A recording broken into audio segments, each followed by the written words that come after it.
Welcome on back in. It is 9:23 on your very cold Wednesday morning. And of course, that snow, it's still on the ground outside. But believe it or not, marathon training season, can you believe it, is about to officially begin. So joining us here this morning, Doug, help me with your last name. Olberding. Olberding. Yes. I like the punch behind it too. Yes. Okay, from the Flying Pig Marathon, talking not only obviously about the marathon itself, which is in May, but kind of the road leading up to it. We were just talking about, the difficulties, the adjustments that have to be made when it even comes to training. Yeah, I think sometimes that is, it's difficult when you wake up, it's 3 degrees, there's ice and snow all over. But now is the time to start. We are just about 16 weeks away, so we're right at the start of marathon training season or half marathon training season. So this is, most programs are built around a 20 or 16 week schedule. So now's the time to start. I personally feel like the way to get out the door is to get out the door with other people. Right, absolutely.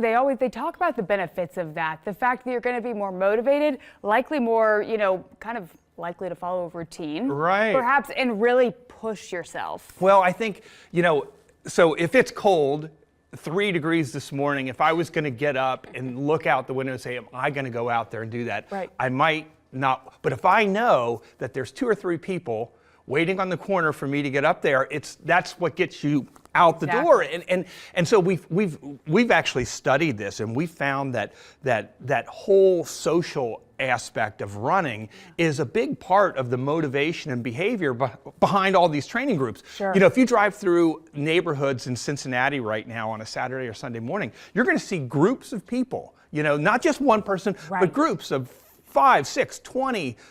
Sometimes you see those groups of like 60 that are running through, and that group camaraderie, I think, is really what drives folks. Absolutely. I know when my mom trained for the marathon, that was big. She not only had a running partner, but then a running group too. So you can have both, and they can both kind of obviously be advantageous for different reasons. The fact of running as a group, again, motivation, rhythm, all of the things like that you're going to need even 16 weeks out. Are there any benefits? I'm just going to throw a curveball. Any benefits to training in cold weather at all? Well, no, I think, it's you adapt to it. So I always say this, my rule of thumb is, what's the temperature outside? So today it's 3 degrees. Right. So add 20 degrees and dress like you would be comfortable outside 23 degrees. So that's sort of the formula that I use. But the whole thing with groups, the one thing I want to say is, this Saturday, we have our kickoff to marathon training. So we're super excited. We do this every year.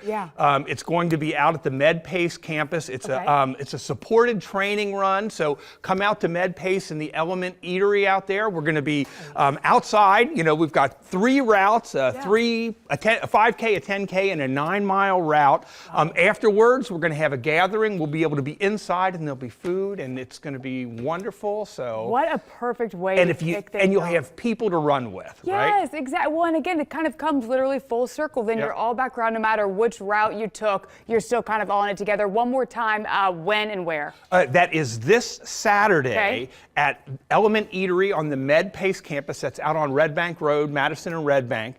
Starts at 7 o'clock and goes till 10. You don't have to start at 7. You can come out there anytime between 7 and 10 and do your run. We'll be out there. We'll have some recorded music and a little finish line and everything like that. You guys do it right. You know how to motivate. I'm telling you what, Doug, thank you so much. I appreciate you. It is 9:27. We're going to be right back.